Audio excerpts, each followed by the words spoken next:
bienvenidos una vez más a www.visionciudadana.com.mx. Muchísimas gracias por acompañarnos una vez más, como todos los jueves, aquí en la entrevista con Celina. Les recuerdo, todos los lunes, la mesa de análisis Visión Política, no se la pierda, con los columnistas Jorge Luis Telles, Juan Manuel Partida, Carlos Báez Montes y el señor Miguel Ángel López.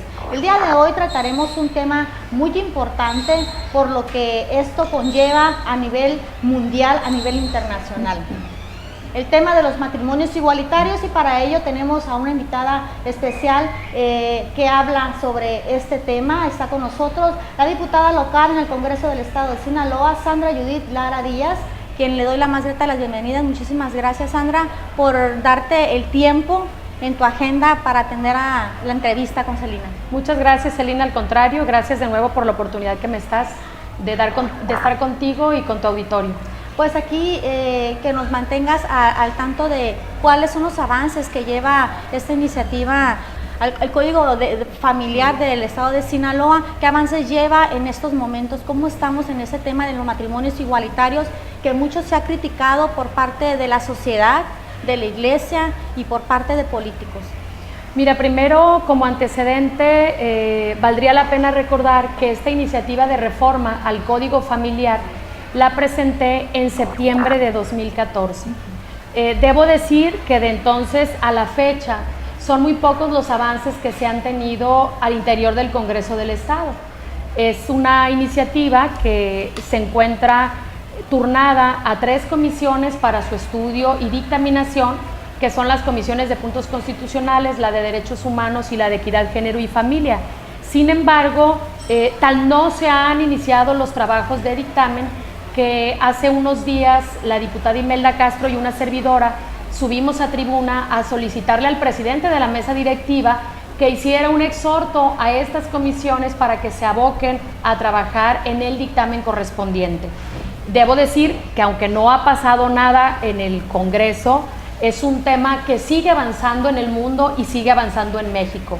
Por lo tanto, puedo decir también que no es tiempo que se haya perdido, porque hemos logrado que este tema se mantenga en la agenda pública de Sinaloa durante estos 2 años, y eso es muy importante porque antes de esa iniciativa que presenté era casi un tema tabú todavía, del que poco se hablaba y sobre todo menos hablaban los políticos, que a veces deciden hablar o no hablar de un tema determinado cuando se considera que puede tener costos políticos.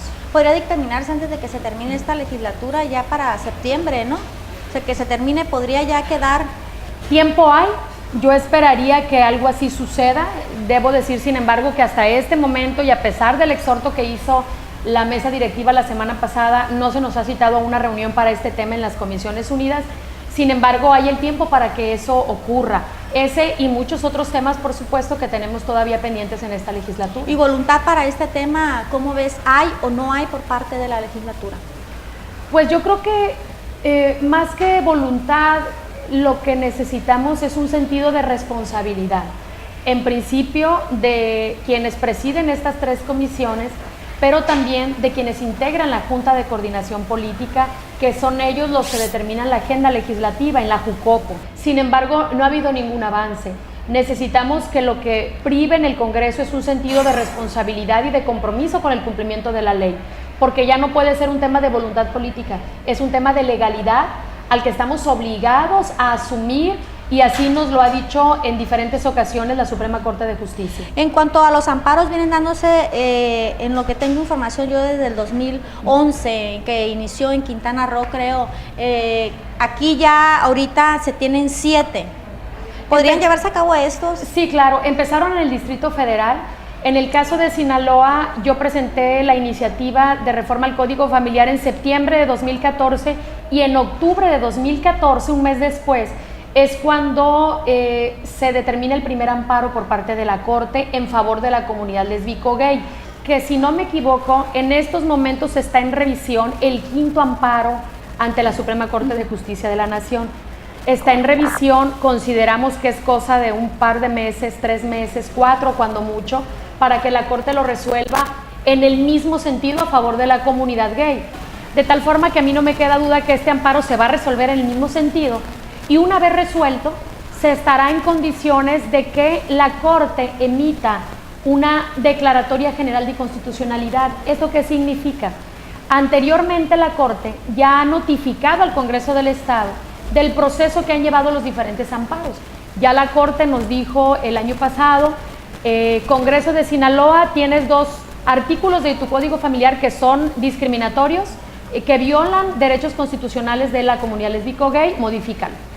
Sin embargo, una vez que se emita la jurisprudencia con este amparo que falta y que se emite esa declaratoria general de inconstitucionalidad, lo que hace la Corte es decirle a Sinaloa, queda inválido el artículo 40 y 165 del Código Familiar, inaplícalo porque lo deja sin ningún valor jurídico y por lo tanto le obliga a que empiece a llevar a cabo los matrimonios del mismo sexo.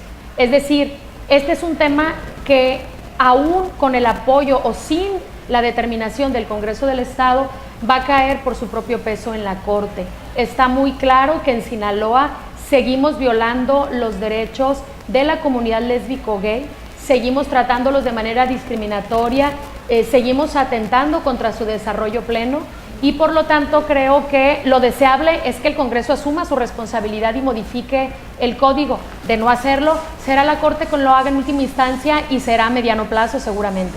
Dices que se está violando los derechos de esas personas. Ahora yo te pregunto, en tu opinión muy personal, en este mismo tema de los matrimonios igualitarios, ¿cuál es tu opinión en torno a la adopción que conlleva también eso? Porque tú en el Código Familiar, en la reforma al artículo 40 y 165, ¿no? Donde es la palabra matrimonio, 2 personas. Y concubinato. Así es.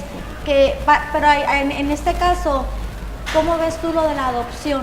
Porque las personas es lo que juzgan, lo que rechazan, lo que han criticado y que casi queman con leña verde a estas personas, porque el matrimonio conlleva a que pueden también formar parte de formar una familia al adoptar a niños, niñas. Sí, me queda muy claro que cuando hablamos de este tema se involucra necesariamente un tema cultural, un tema de prejuicios, incluso de dogmas de fe que hace que la gente necesariamente tome partido en uno u otro sentido. Sin embargo, debo decir primero que en todos los estudios de opinión que se han levantado en el país, en todos, el ciudadano de a pie mayoritariamente está de acuerdo con que se respeten los derechos de las personas de la comunidad lésbico-gay. Por otro lado, el artículo 1 de la Constitución y los diferentes tratados y convenciones internacionales le dan la garantía a los ciudadanos de que deben de ser tratados con igualdad y sin discriminación por preferencia o por orientación sexual. Con esto yo te quiero responder haciendo o planteando un cuestionamiento en relación a la adopción. Tenemos casos, muchos, donde hay familias integradas por parejas heterosexuales, hombre-mujer, que son niños que sufren maltrato, que están desprotegidos, que sufren violaciones, porque el gran índice que tenemos de niños violados o con abuso sexual se da en primer término dentro del seno familiar. Tenemos niños que son golpeados, que son ultrajados por sus padres o por sus parientes, etc. Yo hago este planteamiento. Si tenemos una familia heterosexual con niños bajo estas circunstancias de violencia y tenemos una familia integrada monoparental, se llaman, por personas del mismo sexo, sean hombres o sean mujeres, que tienen un empleo estable, que tienen una vida emocional estable, que le inculcan a los niños valores de respeto, de disciplina, de respeto al prójimo, etc. Lo que nos debemos de preguntar es, tenemos una familia completamente disfuncional que violenta y ultraja a los menores. Tenemos una familia monoparental que inculca respeto, que le da amor, que le cumple sus satisfactores elementales de alimentación, de vestimenta, de recreación, etc. ¿De verdad tiene que ser determinante la forma en cómo se integra? No debemos de buscar que el niño tenga las mejores condiciones de desarrollo. Eso lo ha dicho la Corte, lo determinó en el 2010. Es lo que se llama el interés superior del niño. Independientemente de la conformación de las parejas, es buscar que estén en el seno familiar que mayormente cumpla con sus satisfactores emocionales y materiales. ¿Y hay garantía de que ellos puedan cumplir con todos estos factores? Bueno, es que la reglamentación y las exigencias para una adopción deben de ser tan exigentes para las parejas monoparentales como para las heterosexuales. En el fondo, lo que sí debo decir es que en términos generales todas las disposiciones en materia de adopción deben ser revisadas de manera escrupulosa para fortalecerse y cuidar que en todos los casos los menores que son dados en adopción tengan las mejores condiciones para su desarrollo. Pero esas exigencias deben de ser para cualquier tipo de pareja. En días pasados, Sandra, se llevó a cabo una consulta por parte del partido sinaloense, 80,000 boletas repartidas, quiero pensar que fueron 80,000 personas las encuestadas, y aquí las traigo precisamente el día de hoy, comentarte y enseñártelas, mostrártelas, donde se pregunta, ¿estás de acuerdo con el matrimonio entre dos personas del mismo sexo? Y de darse ese tipo de matrimonios, ¿estarías de acuerdo en que se adopte o no? Aquí era necesario hacer esta consulta para llevarse a cabo la reforma o las modificaciones a esa iniciativa que están presentándose tanto aquí en Sinaloa como en los diferentes estados de la República. El respeto a los derechos humanos no puede ser un tema de popularidad, es un tema de legalidad. Todos los servidores públicos y especialmente quienes somos representantes de la sociedad estamos obligados a cumplir la ley. Y garantizar el ejercicio de los derechos humanos de la comunidad lésbico-gay es una obligación que tenemos. Más que andar confundiendo a la sociedad, pidiéndole su opinión, lo que tendríamos que hacer, y en eso vamos no solamente los representantes populares, van los partidos políticos, van quienes están en el Poder Ejecutivo, es garantizar que tengan acceso a todos los derechos, como cualquier ciudadano, porque como cualquier ciudadano pagan impuestos. El Estado no discrimina a la hora de cobrar impuestos a nadie.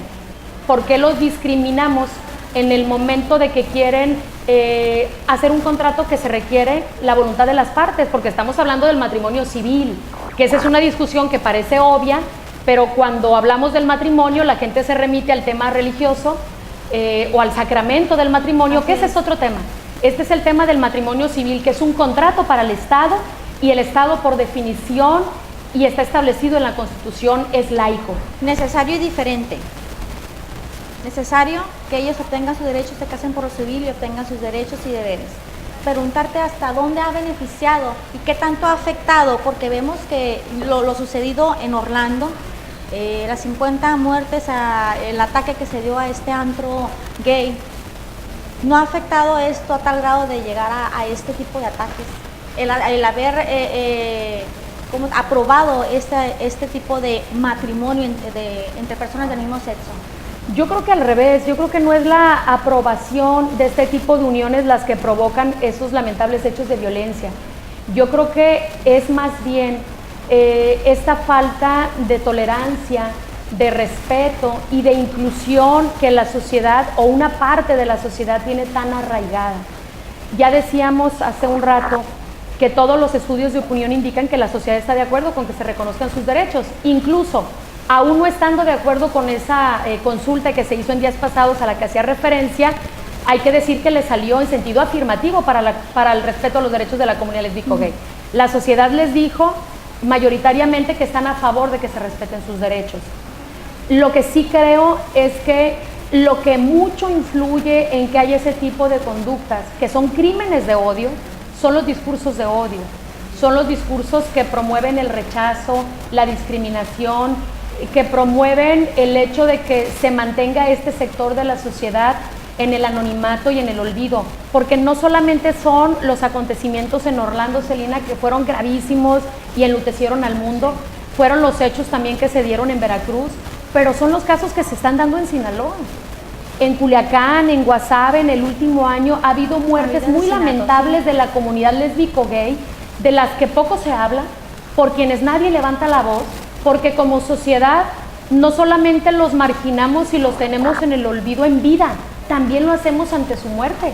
Y no hay autoridad hasta ahorita que nos pueda dar avances en las investigaciones de estos homicidios, lo cual es grave, porque su vida, como la de cualquier otro, vale lo mismo ante la ley y ante el Estado. Y la comunidad lésbico-gay lamentablemente no solamente sufre la discriminación de la sociedad, sino que hay también una discriminación institucionalizada porque no atendemos de manera especial, aquí sí, este tipo de crímenes, porque está perfectamente determinado que son crímenes de odio, motivados por su preferencia sexual.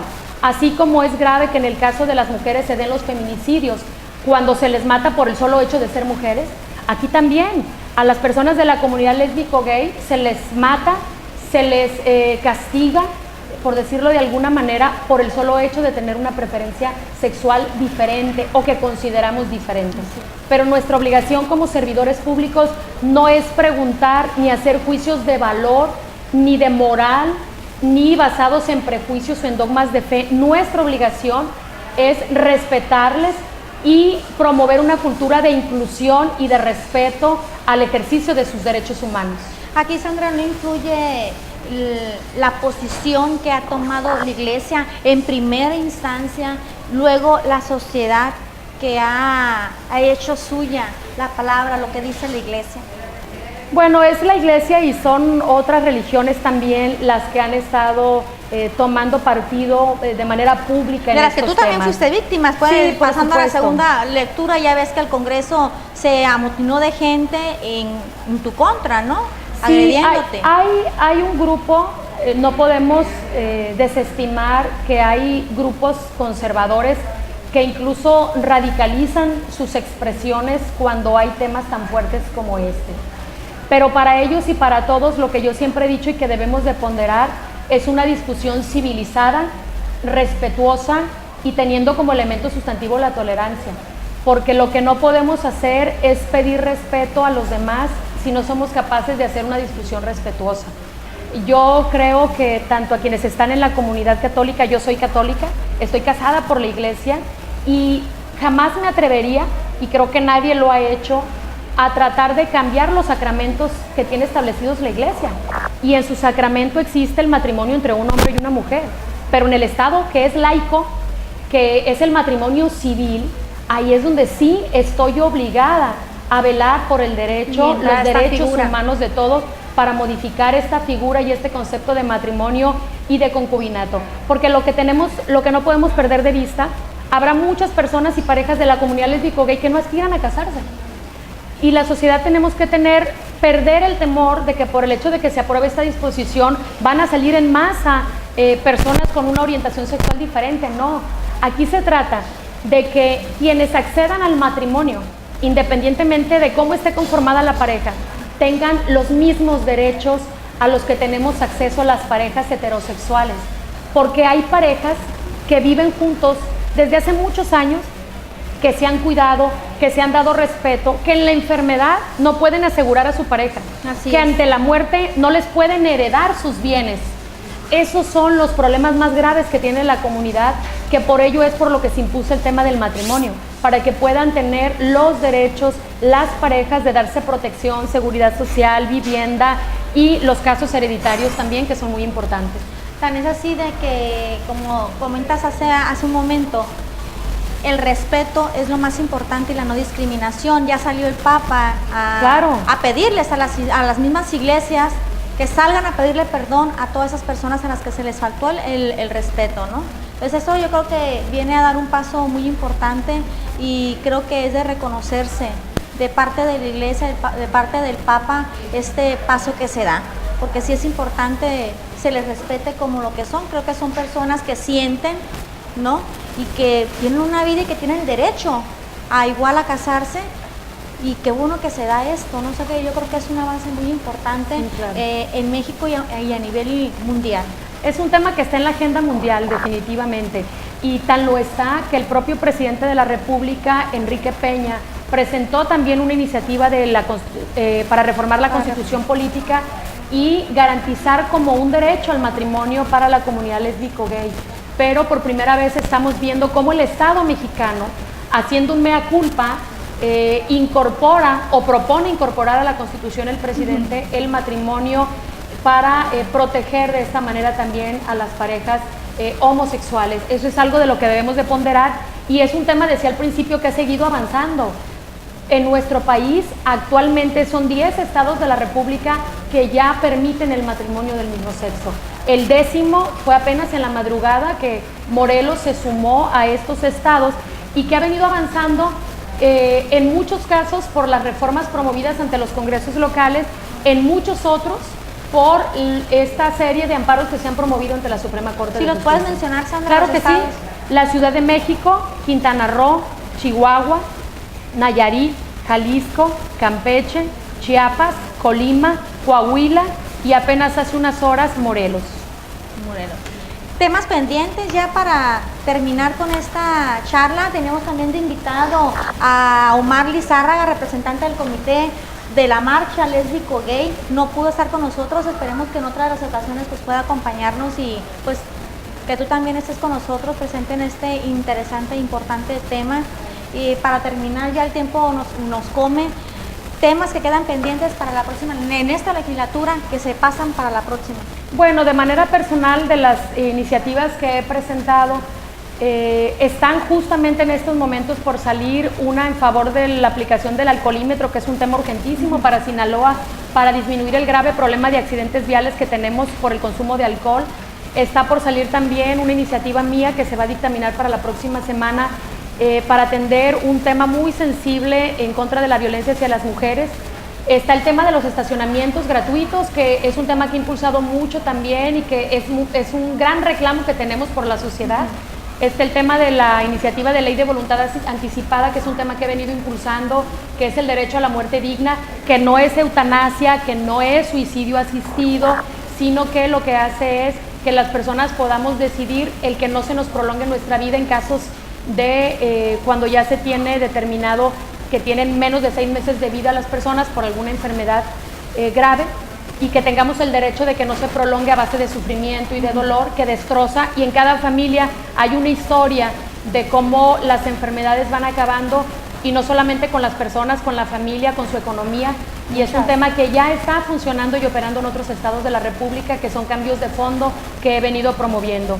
Gran parte de mi agenda legislativa, Celina, tiene que ver con el respeto y reconocimiento a los derechos humanos de todas y de todos, no solamente de la comunidad homosexual, que es un tema muy importante, también en el tema de la ley de niñas y niños, que tuvo una participación muy fuerte, en el tema de las mujeres, en el tema de las personas con discapacidad, porque me parece que estos forman parte de la agenda más importante que se está discutiendo en el mundo y de la cual México no se ha apartado tampoco.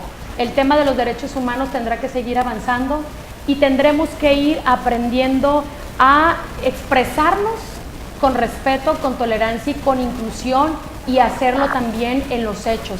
Pero en eso quienes tenemos una responsabilidad muy importante somos los que nos dedicamos al servicio público, porque en cada cargo que asumimos protestamos cumplir y hacer cumplir la ley, y estamos obligados a cumplir la ley y por lo tanto a garantizar el respeto y reconocimiento a los derechos humanos de todas y de todos por igual. Pues yo te doy las gracias, Sandra, por estar aquí acompañándonos. No sé si quieras agregar algo más en cuanto al tema que tratamos el día de hoy, los matrimonios igualitarios. Simplemente decirles a todos que cada quien, desde la responsabilidad que tenemos la posibilidad de ir cambiando la cultura, porque esto forma parte de la evolución humana. Hay que recordar que las leyes surgen para regular condiciones ya existentes, y esta es una realidad que ahí tenemos. Lo menos que podemos hacer es permitir a todas las personas que tengan el mismo derecho que tenemos nosotros también. Muchísimas gracias, Sandra. Gracias a ti. Muchísimas gracias a usted que nos acompaña como todos los jueves aquí. Recuerde www.visionciudadana.com.mx. Hasta la próxima.